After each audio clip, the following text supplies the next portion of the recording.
আজি মোৰ ঘৰতে বনোৱা পিনাট বাটাৰ দি আজি এটা পিনাট বাটাৰ কুকিজ এটা বনাবলৈ লৈছোঁ আৰু এইটো মই ঘৰতে বনাইছোঁ। ইয়াত কোনো চেনি গুড় ব্যৱহাৰ কৰা নাই, মৌজোলেৰে মিঠাটো বনাইছিলোঁ আৰু এতিয়া এইটো দিয়েই মই আজি কুকিজ বনাম আৰু ল'ৰা ছোৱালীয়ে যিটো খাবলৈ খুব ভাল পায়। ইয়াত মই চকলেট দিয়ে বনাইছিলোঁ, সেইকাৰণে ইয়াৰ কালাৰটো এনেকুৱা হৈছে, কাৰণ এনেই বাদাম দিলেতো অলপ ব্ৰাউন কালাৰ হ'ব, লাইট ব্ৰাউন কালাৰ হ'ব, কিন্তু মই ইয়াত চকলেট দিছোঁ। চকলেট দিওঁ কাৰণ ইয়াৰ ৰেচিপি মোৰ চেনেলত আছে। আৰু এতিয়া মই এইখিনি দি পেলাই তাৰপিছত অলপ মই 2 চামুচ চেনি গুড়ি কৰা চেনি দিছোঁ, কাৰণ তাত মিঠাটো অলপ কম আছে। আৰু ইয়াত দিছোঁ মই গৰু ঘিউ 2 চামুচ দি পেলাই খুব ভালকৈ এইখিনি মিক্স কৰি ল'ম, মানে পূৰা ভালকৈ মিক্স হোৱালৈকে, পূৰা মানে গোটেইখিনি যাতে ভালকৈ মিক্স হয় এই ধৰণে গোটেইখিনি মিক্স কৰি ল'ম।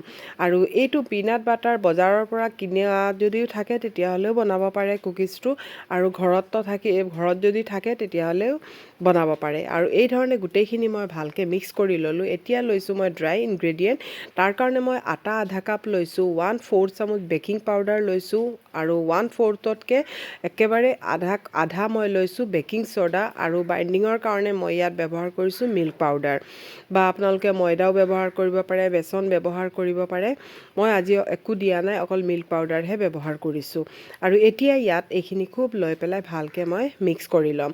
আৰু এটা কথা, যদি ড'টো অলপ টান হয় বা গোট নাখায় তেতিয়াহ'লে কি কৰিব, অলপ আৰু ঘিউ দি দিব, কিন্তু গাখীৰ বা পানীৰ ব্যৱহাৰ নকৰিব।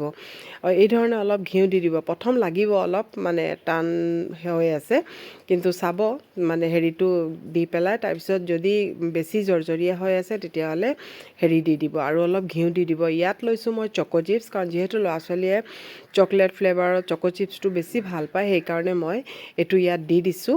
মানে এইটো অপশ্যনেল হয়, যদি ভাল পায় দিব পাৰে। আৰু এতিয়া মই অলপ ভালকৈ প্ৰেছ কৰি মই 20 মিনিটৰ কাৰণে ৰেষ্টত থৈ দিম, তেতিয়া এইখিনি অলপ মানে ছেট হৈ যাব, আটাখিনি অলপ ফুলি যাবগৈ। আৰু এতিয়া হৈ গ'ল 20 মিনিটমান। এতিয়া মই এই ধৰণে এটা লাড়ু কৰি ল'ম, আৰু এই ধৰণে লাড়ু কৰি ল'ম, আৰু কৰি পেলাই যিকোনো এটা শ্বেপ দি ল'ম। আপোনালোকে যিটো মন পচন্দৰ শ্বেপটো দিব পাৰে। আৰু বিহুত এই ধৰণে বনাই, আৰু বিস্কুটটো বহুত দিন বনাই পেলাই থ'ব পাৰি। আৰু মই দি দিছোঁ, আৰু ইয়াত এটুকুৰা বাদাম লগাই দিছোঁ অলপ, এইটো গাৰ্নিচিঙৰ কাৰণে, ধুনীয়াৰ কাৰণে মই লগাইছোঁ, বাদাম লগাইছোঁ, বা চকো চিপ্ছো লগাব পাৰে।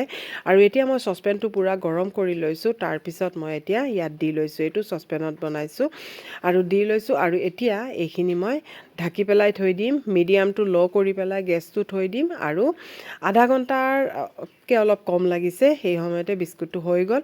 আৰু কিন্তু এটা কথা, মানে অলপ চুলেই মানে ভাঙি যাব।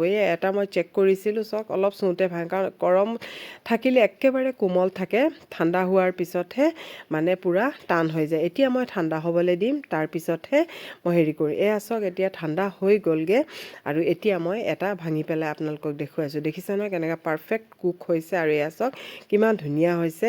যদি ভাল লাগিছে এটা লাইক কৰিব, শ্বেয়াৰ কৰি দিব।